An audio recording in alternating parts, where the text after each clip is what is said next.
A very good evening to everyone. This is Shubham. Welcome back to my channel Medical Concepts. So in this video we are going to talk about the syphilis. Now syphilis is comparatively easier topic as compared to the others one. So let's talk about that. So we are going to talk about the syphilis. So question number 183.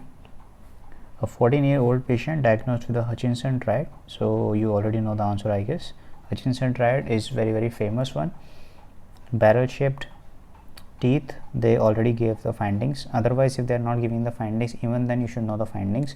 What findings are you can find in the Hutchinson triad. Okay, so barrel shaped teeth, parenchymatous keratitis, and deafness. What disease do the detected changes point at? So it's a easy one, I would say. So the answer is very clear in your mind that the answer will be the syphilis. Okay, now why is it so? Hutchinson triad. First of all, let's talk about the Hutchinson triad. So it is having three things. It's having the Hutchinson teeth, which they are talking about the barrel shaped teeth. Let's talk about that. Look at the particular image, this one I am talking about. So three things they are saying. One is the Hutchinson triad. Second one is the deafness in the ear due to the eighth nerve damage, and this is the eye, in which they are talking about the interstitial keratitis. And look at the particular image over here. Okay, so yes, so look at this one which I am marking right now. Okay, so this is the thing which you can see. This is the interstitial keratitis. Okay, inside the eye, this is the interstitial keratitis. Due to the eighth nerve damage, there will be the deafness. The person will be having the cochlear problem, so you will not be able to hear the voices, or will be able to hear the louder voices comparatively. Here I said that these are the Hutchinson teeth. So look at the particular shape of these incisors. Okay, mainly the incisors are involved.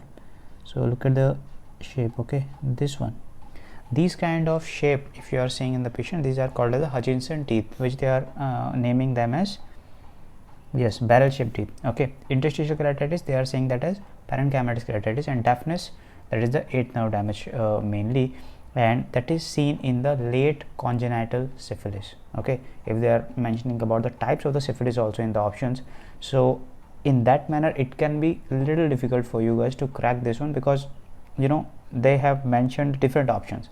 So clear cut answer will be the syphilis. But if they are asking you the options like A is the primary syphilis, B is the secondary syphilis, tertiary syphilis, neurosyphilis, or fifth one they said that congenital syphilis, then it's quite, comparatively it will be difficult one to crack. Okay, so I would like to mention over here that what is the type which you will be seeing in the Hutchinson triad, that is the late congenital syphilis. Okay, so please keep that on your mind. Rather I will write it over here. So that will be the late congenital syphilis. Okay, so late congenital syphilis. Okay, fine. So let's go to the next one. So over here they are also mentioning about there is a common pattern of presentation for the congenital syphilis. Okay, it is a late congenital syphilis, and it is having three phenomena: interstitial keratitis, Hutchinson incisors, and the eighth nerve deafness. Okay, fine. Next question is, an 18-year-old patient has enlarged inguinal lymph nodes. They are painless, solid when palpated. The main thing over here is painless. Okay, usually whenever the lymph nodes are enlarged due to any kind of infection, there will be some pain. Okay, the patient can relate to the pain. Now a small ulcer with solid margins and varnished bottom of the grayish color in the area of the genital mucosa. So the location of the inguinal means the lymph nodes which are present in the groin region, we are calling them as inguinal lymph node. Okay, now on palpation, whenever as a clinician you are palpating the lymph node of this patient in the inguinal area, and you found out that this patient is having the enlarged inguinal lymph node, but the patient is not referring to the pain. Okay, so these are the painless.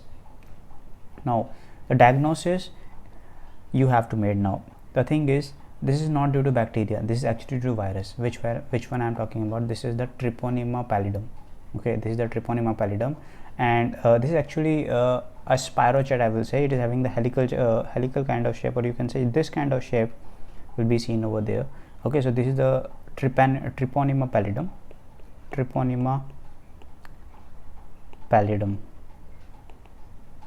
Okay, now this is a sparrowchet.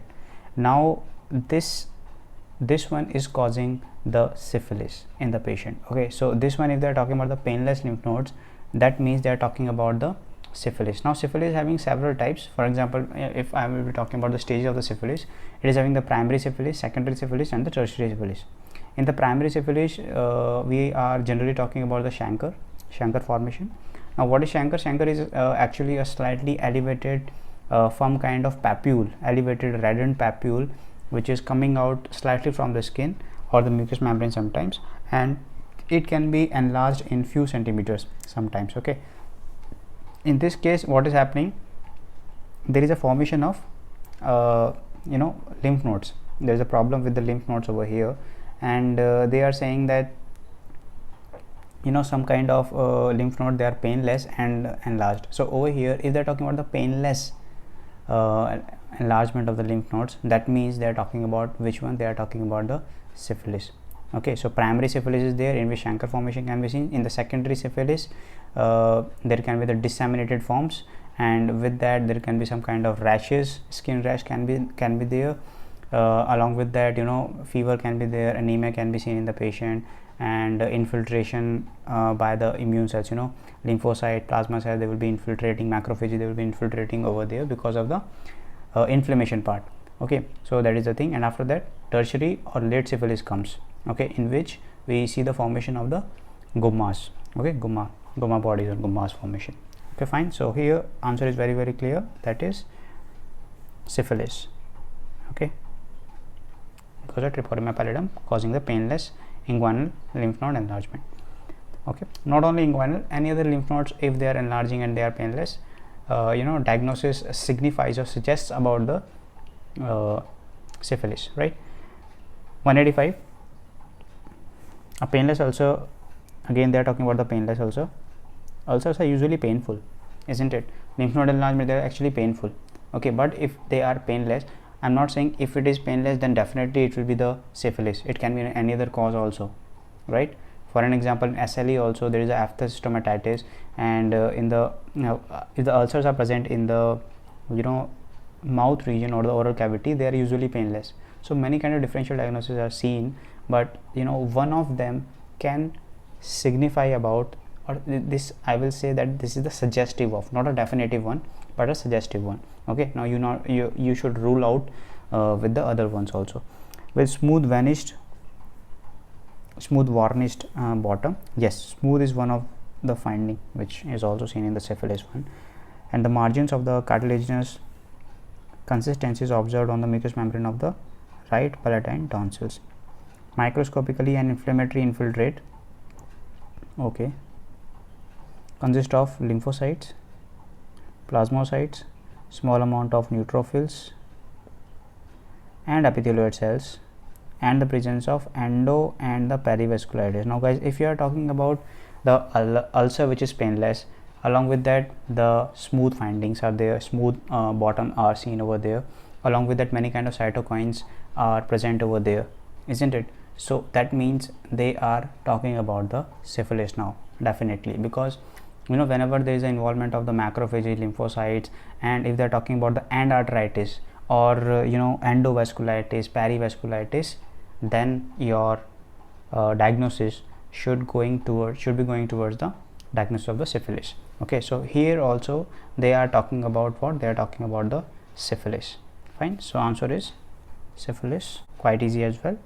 186. An ulcer of oval form with the slightly risen edges and cartilaginous infiltrate is on the mucous membrane of the palatine cheek. The bottom of the ulcer is meaty red color, covered with the gray and greasy incrustation.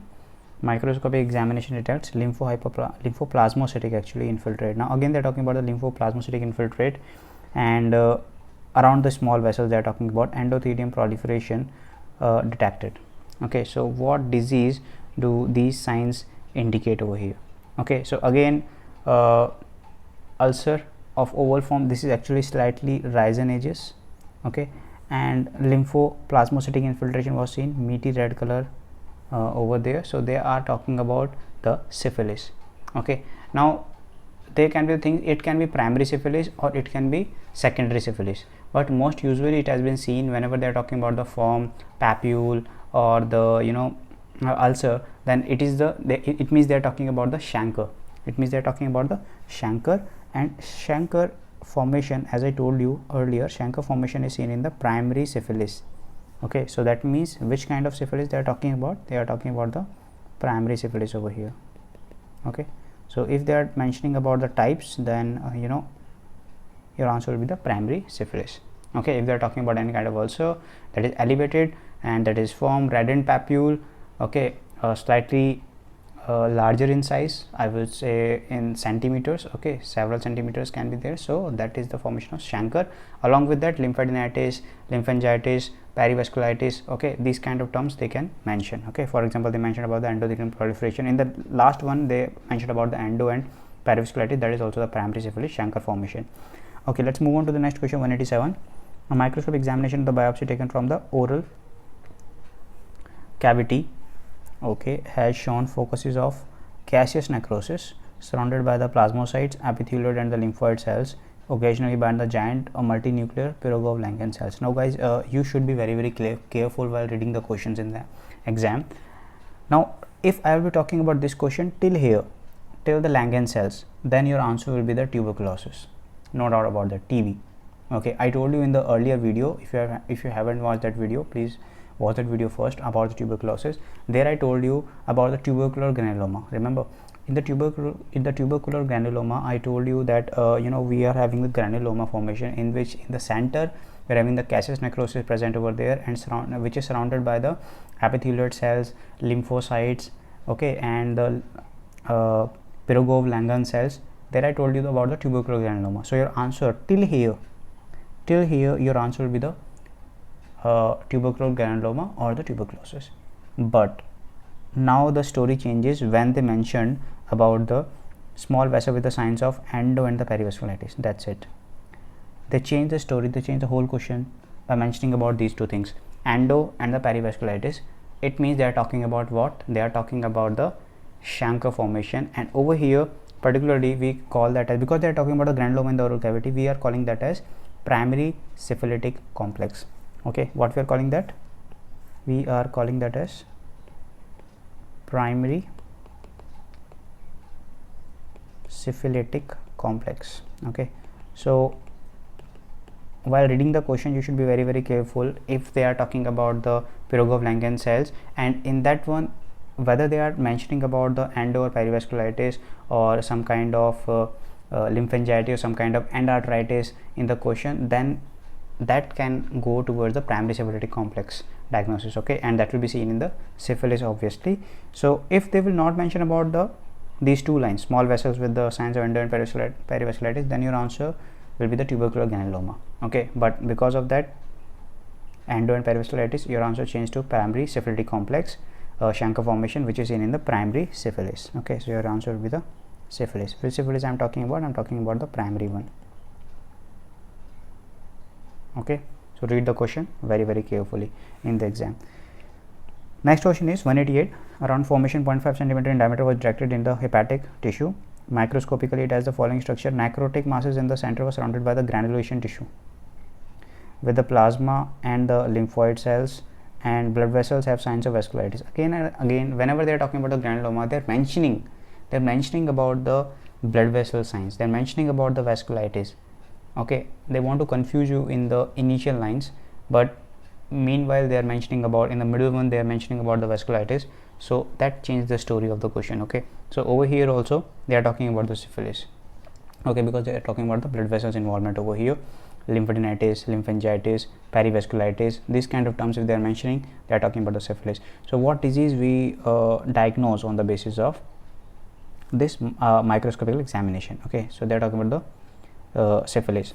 And one more thing, they talked about the hepatic tissue, which means they are talking about the syphilis in the hepatic tissue in the liver. Okay, so your answer will be over here is the two things over there, chronic hepatic.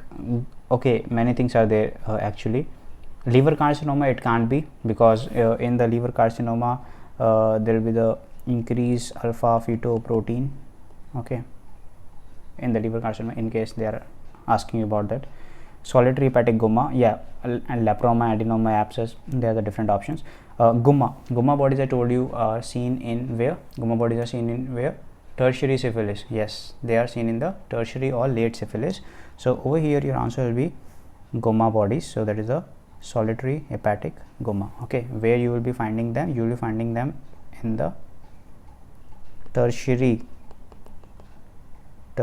or late syphilis. Tertiary or late syphilis. Fine. Okay, so now what happens in the gumma body? First of all, let me talk about a few words about the tertiary or late syphilis. So over here, you know, these kind of lesions appear after many years. This is not the acute condition. After many years, and you know, after healing of some kind of, you know, first of all we are having primary phase, secondary, tertiary, secondary syphilis, and then tertiary syphilis. Sometimes even the healing happens of the secondary syphilis, and then tertiary syphilis phase comes. Okay, so in the liver or in the spleen or in the bones, in the testes, you know, gumma bodies can be seen. Okay, and this stage is actually having the local destructive lesions, and due to this gumma bodies are actually forming. Okay, and mainly which kind of cells are involved over here? They will be the cell mediated immunity, so the T cells. If they are asking about which cells involvement, that will be the T cells involvement over there. Okay, so over here I have inserted an image for you guys. So look, smooth edge, as I told you, smooth edges will be seen in the syphilis. So over here also you can actually make out these are the smooth edges. Okay, these are the gumma bodies actually. Okay, so these are the gumma bodies. Let me remove the marking for you guys. Yeah, so these are the gumma bodies which will be smooth with the smooth edges, that will be seen in the hepar lobatum, which is seen in the syphilis. Okay, gumma bodies in the syphilis. Okay, and over here with the blue staining you can see the, in the hepatocytes with the blue staining you can see the gumma formation. Yes, this one, right, gumma formation. Okay, so that was about the hepalobutum, which is seen in the tertiary or late syphilis. Okay, solitary hepatic gumma. Fine, gumma bodies are found in the tertiary late syphilis. 189. A 38-year-old man died trying to lift weight. Collapsoid state had developed. Okay, so in order to lift the more weight, a collapse kind of state comes over here, and the patient actually collapsed. And the autopsy has shown a rupture of the extensive thoracic aorta aneurysm. During his life, the patient had visceral syphilis. Okay, so inside the organs, in some organ he was having the syphilis. And what pathological process caused the atrophy of the aortic wall? Its dilation and the rupture. So what pathology caused this thoracic aorta to rupture? Okay, first of all it was having the aneurysm, and then aneurysm, you know, aneurysm, if this is the blood vessel and this is some kind of bulge, if it is coming, this is called as aneurysm. And you know, whenever the blood pressure is increasing in this one, and you know, this might rupture and blood will be leaking out from that. Aorta is the biggest artery, we are saying. Okay, and if this will rupture, you may actually guess that at what speed the blood will be coming out from the body, and at what speed the person will go into the hypovolemic shock, isn't it? So that's a matter of seconds actually. Okay, so there's the thing. So that they are asking what actually was the problem in this patient, that this patient goes into this very bad situation. So he was having the syphilis, and one of the thing which you should know actually about the syphilis, that one of the condition which is the complication you can see of the syphilis, that is called as syphilitic aortitis. In the syphilitic aortitis, what happens is that whenever the patient is having the syphilis for a longer period of time in any kind of organ, for an example, it can be as I said, it can be in the liver, bone or testis or some other organs. For example, gumma bodies were there. Due to that, it might involve the aorta as well, and that is not good. Whenever the body will take any kind of stress, for example in this case lifting the weight was the stress, isn't it? So that will cause that aorta to rupture. It can be the involvement of thoracic aorta, it can be the involvement of abdominal aorta as well. Okay, depending upon the location. So over here I have inserted the image of an angiography of the patient who is having the, you know, syphilis in the past, and this finding you can see over here. Okay, look at this bulge in the artery. This is actually the aorta. Okay, this is the aorta. I am marking for you guys. Okay, and look at the bulge. Okay, let me remove the marking. Yes, so look at this bulge over here. Okay, this portion I'm talking about. Look at this bulge, isn't it? So that is the aneurysm, and whenever this aneurysm is actually fatal to the life, whenever the body will be having stress, it might rupture, and blood will be coming out from a very high speed.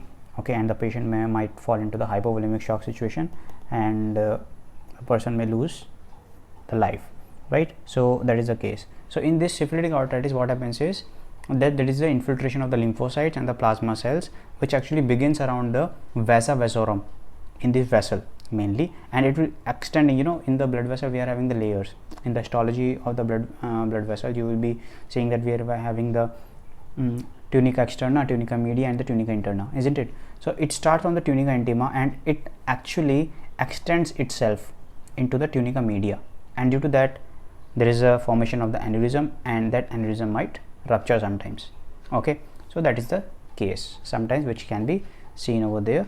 So with that, whenever they are extending into the media from the intima layer, then they can cause the weakening of the specialized elastic tissue. I'm talking about the elastic tissue, not any other tissue. I'm not talking about the hyaline tissue, or I'm not talking about the collagen tissue. I'm talking about the elastic tissue over here. Due to that, the specialized elastic tissue will start to become weaker, and we are calling that as windowing of the specialized elastic tissue, or the focal destruction of the elastic tissue. Okay, so due to that there will be the problem. Now there is a compensatory irregular thickening of the intima, because for everything our body is having its own compensatory mechanism. So due to the destruction, our body will try to compensate for that situation, and that will try to thicken the intima layer. Okay, because what was happening from the intima, it was extending into the media layer, and that was causing the problem or windowing or focal destruction of the specialized elastic tissue. Now our compensatory mechanism will come into play, and what that will do, that will cause the irregular thickening of the intima, and we are calling that as tree bark appearance. And that will cause the aneurysm formation. Okay, the important effect of this compensatory mechanism will be the expanding aneurysm formation. Okay, all of the things which I have told you right now, I will be providing in the notes also in the description box below. You can give a read from there as well. Okay, or else you can listen to the explanation again. So that is about the syphilitic aortitis, which will be seen in the aorta. Okay, I have showed you the angiography image as well. Okay, so now let's move on to the next question number 190.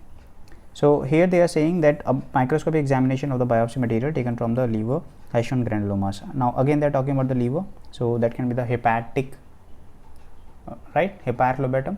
Remember, they consist of plasma, lymphoid, giant multinuclear Pirogov-Lankan cells. Again they are trying to confuse you over here, but they said the small vessel with the sign of endo and perivascularitis again. So I told you earlier as well, if they're mentioning about the endo or perivascularitis or the lymphangitis, lymphadenitis, or these kind of things, blood vessels involvement, then your answer will be the syphilis.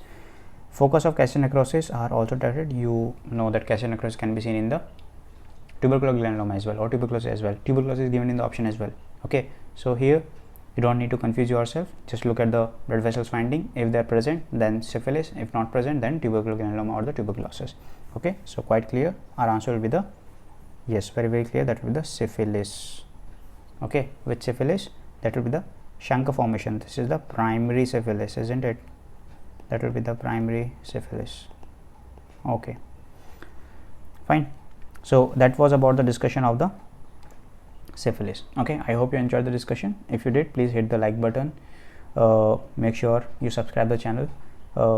Please visit my another channel as well, which is the medical approach. Subscribe to that channel as well. You can subscribe to that with any kind of pop-up which is coming in your screen right now, and I will see you in my next one. Thank you so much for watching this one. Bye.